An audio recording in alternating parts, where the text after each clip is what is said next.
Alright, hello everyone, it's mysticjuicer back with some more Codex action. This is my round 3 in the Codex tournament at FSX.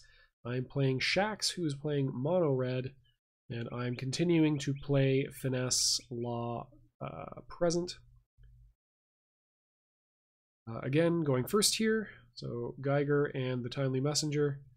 And because I don't really see all that much value in attacking with the Timely Messenger, I'm just going to patrol it because I know Red Starter has some hasted stuff, so I would prefer just to patrol this.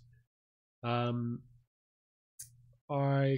greedier opening, I don't know how greedy it actually is, but certainly greedier than this, would have been to patrol the Timely Messenger and Scavenger and just put Geiger behind, just on the board somewhere, not patrolling at all. And hope that that would be enough to discourage any hasted attacks, or to get some additional value out of any hasted attack. So Shax is going to open with a pretty strong second turn play here. Blood Rage Ogre, one of the more cost-efficient units in Codex, certainly in the starter deck. 2 cost for a 3/2. It does have to attack every turn. We'll just remove Prin here. Does have to attack every turn. Otherwise, it goes back to its owner's hand. But you generally want to throw around that 3/2 body in the early game. Really threatening, can threaten some squad leads just on its own. And we will see Jaina come out early here. So I have relatively little experience playing this Codex particularly, but especially playing it against a variety of different opposing codexes. So, and especially Mono Red, I don't see that very often. I've only very tentatively played some Mono Red myself. So this is definitely a place where inexperience can and will get you killed. Codex is definitely that kind of game. Especially these rounds, because they are timed at 50 minutes and they are best of 1 in order to keep the Codex tournament as a whole progressing at a reasonable speed. It does mean that knowledge, experience against the breadth of opponents, against breadth of options, is very highly rewarded. And I am hoping to scum my way with my inexperience through these treacherous, choppy waters. Okay, so I believe it is now my turn. Just having a think about what I want to do here. Have I given myself any money? Yeah, okay, so I must have already spent everything. I would have had 5 money to spend. 2 immediately goes to Tech 1. 4 for Bloom, and then 1 for a worker. Yeah, so that's all my money for turn 2. Geiger will put his big boy pants on and get rid of the ogre for me and just survive. And then Timely Messenger will sit in the way there. The thinking here is that, well, okay, at least I can try to defend myself against like by having Geiger in the back there. Jaina immediately can't do anything to kill him. I'm not sure. Okay, yeah. So Jaina attacks. I was like, "Why? You can't kill her with her ability because she is still at level 1. We'll end up taking 1 damage there."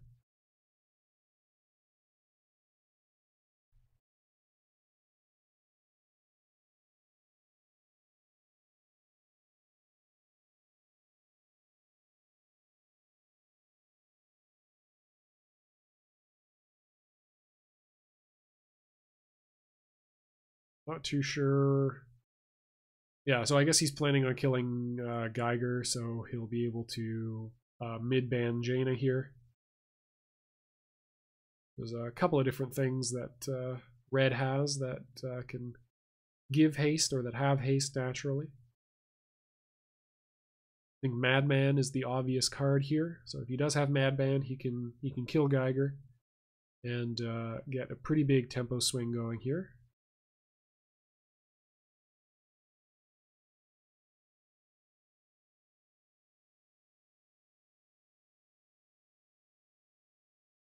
Otherwise, he can use charge.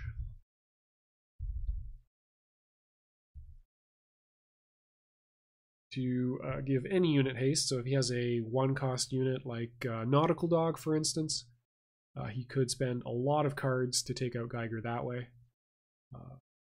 Not sure if that would be a mistake, if that's too much of a commitment by red in the early game. I have no idea. I can't remember how this works out exactly.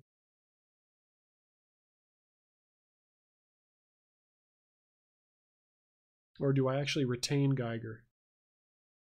Okay, looks like I might actually get Geiger to stick around. That's pretty handy. Okay, spends the remaining money to level. Oh no, okay, so yeah, so there must have been something else that happened there. I must have missed it. It might have been very, very early on, just calculating other stuff. So I'm pretty sure that Madman came out. So attacked to clear my patroller with Jaina, and then used Madman to clear Geiger. So that's tough. I'm working on an empty board. I'm hoping to have Argonaut up and running soon. That will be very helpful for future survivability.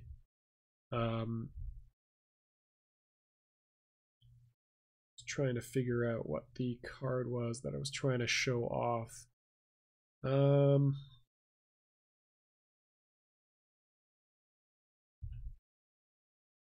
Yeah, just Argonaut in general is going to be pretty important to stay alive here. So it wouldn't surprise me if I teched 2 of them, to be quite honest. This is definitely one of those situations where I would feel like, okay, I need a defender, and I specifically need this defender to soak up a ton of damage and to be able to do double duty as an attacker and a defender every turn.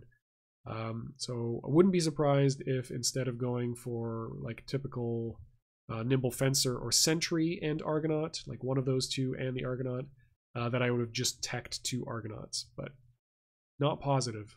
I might have shown it, but I wasn't paying enough attention if I was. So Jaina is rapidly becoming a problem here. Like all red heroes, she is relatively expensive to get to that mid band. Once she does get to that max band, though, 3 damage to a unit or building is a lot to deal with. Basically, 3 damage anywhere on the board at any time. You cannot defend against this. Cannot hide. Is difficult to deal with. Yeah. So already at mid band here, just needs 3 more money to spend to max. And then her burn spells will rapidly become a problem. Yeah, Burning Volley is that incredibly hard, money efficient direct damage. 5 damage divided anyway among any things is really, really hard to deal with for 3 money. So all of Jaina's spells actually become progressively more efficient sort of as you go. And Burning Volley is the ultimate example of that. So unfortunately, as I was looking at Burning Volley there, I did miss what happened. I'm assuming some sort of hasted shenaniganry or just possibly some direct damage happened. Yep, attacks Geiger, gets the 2 free money there. Will be able to spend 1 to max and heal that damage. Jaina's one flaw is the fact that she only ever gets 3 hit points. She starts with 3 hit points, and even at max band, she will have 3 hit points. So if I can ever get 3 damage through the patrol zone at her, I will be able to get rid of that threat. But that is a pretty big if. Especially since a lot of my hasted stuff is, especially if I've double-teched Argonauts. Yeah, so putting Tricycloid and Hyperion there into my Codex as tech. Fresh Bomber in squad lead, just to have a body, make it that much harder for me to get through. So a 2/3 in squad lead, and deals damage to to my base when it dies, if I kill it on my turn. Or it is essentially a 3/2 if it attacks something that would kill it.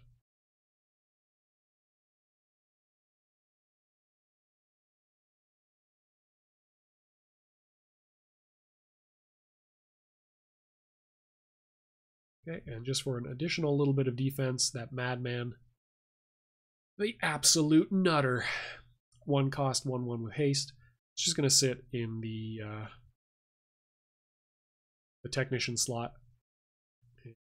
Hopefully trade itself for a draw into those sweet, sweet ultimate spells. Okay, sweet. We've got an Argonaut out. Nice. Got that defense. Do we have a second one? That would be pretty rad. I think I might actually... I've got a Sentry there. I might play the Sentry. No. 4 money remains. I've just teched Tech 2 stuff, so I'm... Oh, okay, I actually do go to Tech 2 right there. Bit greedy. Might have been better just to have additional patrollers. I have a lot of damage staring me in the face. Jaina is going to deal 3 for free to the Argonaut, and then Crash Bomber can trade in as well to deal the last remaining 2 damage.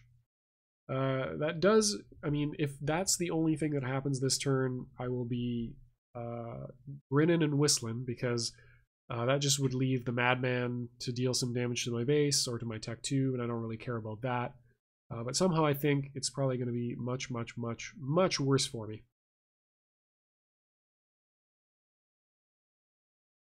So stay tuned.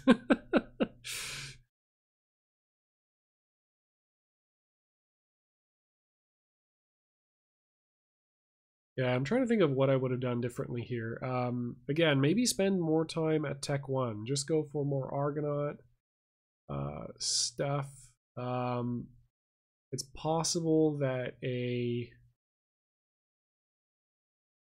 Injunction doesn't really do all that much. What I really would love is Quince and free speech. Be able to shut down the very, very scary Jaina play here. But I'm trying to think of what else I could do with this. Yeah, maybe just spend more time at Tech 1 instead of investing so quickly in Tech 2. Build a tower, maybe. Not that a tower is, you know, it's kind of overkill a little bit against Red's units here. Most of them are going to die to anything I patrol with anyway. They're not too high on health. Yeah, just trying to figure out what I would do. As I was playing this, I realized, like, oh man, I probably should have just stuck to mono white for this tournament. Probably some of you are sick of seeing that, but it would help with time pressure, definitely. I definitely have a better sense of how I'm going to tech with that particular build. I know the build's a little bit better. I feel like it has a, you know, as a monocolor, I have more experience with it, which helps a lot as well in terms of feeling like it has a broad base of tools to deal with most stuff, which most monocolors are intended to have, right? A broader kit rather than a very hyper-focused kit that some of these multicolor codexes can go for. But it might just be an experience, but at the moment, nothing really comes to mind. I would just have to play this matchup a lot more. Again, I've played against mono red like twice and only once with this particular codex. So I think it's fairly natural to feel a little bit out to sea when it comes to this, you know, when it comes to playing a new build, essentially. All it takes is time. Just have to but that'll be a future lesson for me. If I'm entering a Codex tournament, I should play, instead of playing something interesting, I should play something that I know. It definitely would lead to a better psychological experience overall, right? Then I'm not contending with simultaneously trying to essentially learn what I am supposed to do, while at the same time learning about what my opponent is doing. I can feel like I am a little bit more reactive, or that I could have some more room to maneuver, to make mistakes. I can make broader plays with mono white than I can with this particular build.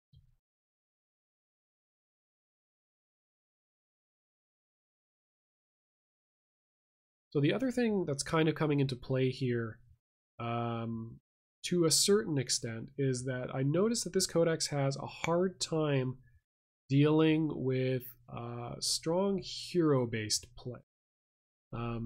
It lacks the tools that Mono Purple has in terms of past with origin story, to kind of just get rid of a hero. It doesn't have hero removal.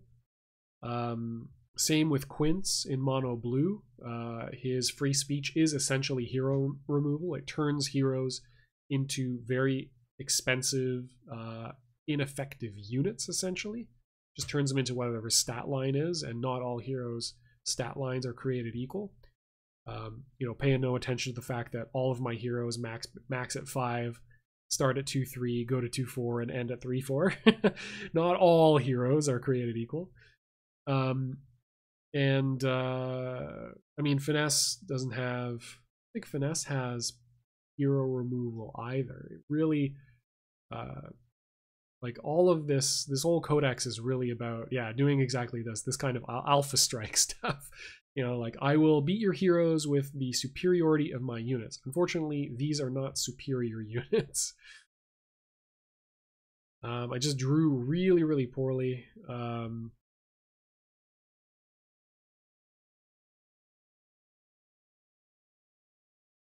Gonna put a hero into play at least, so at least have that. Now it's just a matter of trying to attack as efficiently as possible. Have to go double nimble fencer to clear Ram, or Drac, I should say. Get 2 free levels on Big B at least. That is nice. But that does leave me with not enough oomph to go through and threaten Jaina. So I'll continue to patrol fairly thin. So he has gone Anarchy. I should probably just focus more on patrolling generally. Anarchy does have rather a lot of hasted stuff at Tech 2. Disguised Monkey. I think actually most of their stuff. Right? A 3-3 with haste. And stealth. Chameleon Lizzo, haste and stealth, 4-3. Marauder also has haste, 3 for a 4-3. So yeah, just a lot of damage straight out of hand. And there we go, Burning Volley. Jaina has stayed alive too long, is able to deal 5 damage, and therefore take out both of the Nimble Fencers, dealing 2 to each of those. And 1 to clear the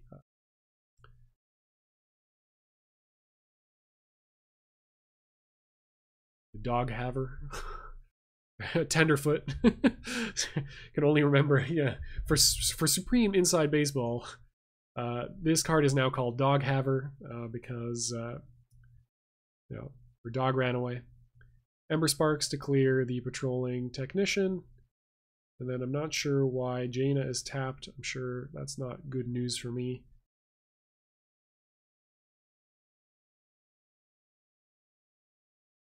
Can't remember exactly what that got spent on.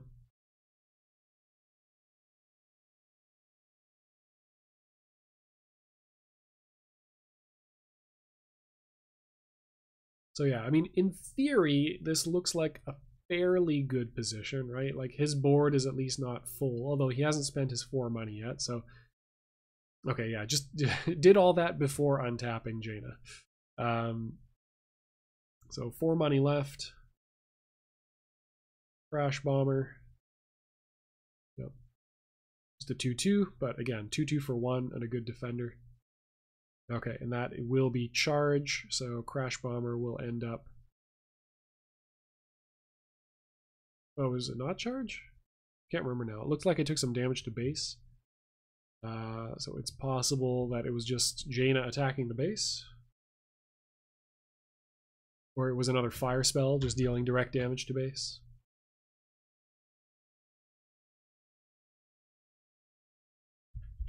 Let's see what else it could be. Fire Dart. fairly efficient. 2 for 3, 2 for 2 to a building. Ember Sparks, 3 damage divided anyway.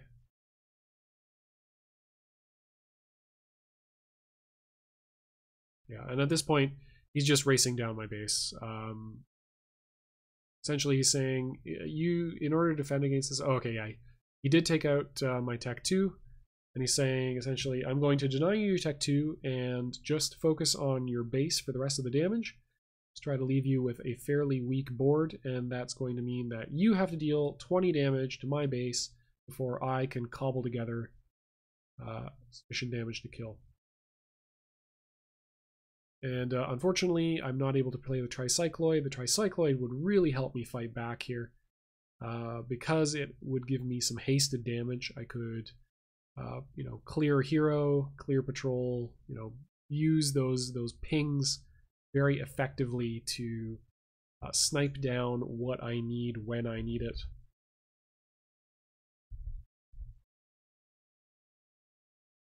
And it leaves behind, you know, a fairly good defender. Depending on how many pings I use. You use none, you know, it's a 6-7 in squad lead. That is pretty great.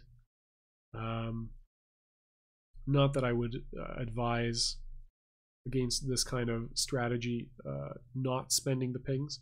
You definitely want to, this is definitely a build against which I want to be clearing heroes and board as often and as quickly as possible. It might have been better for me just to attack with Big B and max Big B to clear the Crash Bomber at least.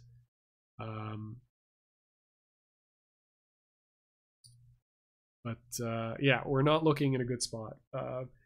Jaina's max band is such that, yeah, so Burning Volley will deal 5 damage directly to base, and then Ember Spark, or then, yeah, max band Jaina ability, 3 damage to base, and then Disguised Monkey takes out the last of the base. So, wow, yeah, effective use of of mono red there by Shax. Very, very nicely played. Definitely would want the opportunity to play a couple of games of that to get a sense of what I should be doing. Just seems like, yeah, leaving Jaina alive for any length of time at max band is a recipe for a very rapid loss. So, thank you for watching. Hope you enjoyed the content, and until next time, enjoy yourselves some Codex and be safe. Only you can prevent forest fires.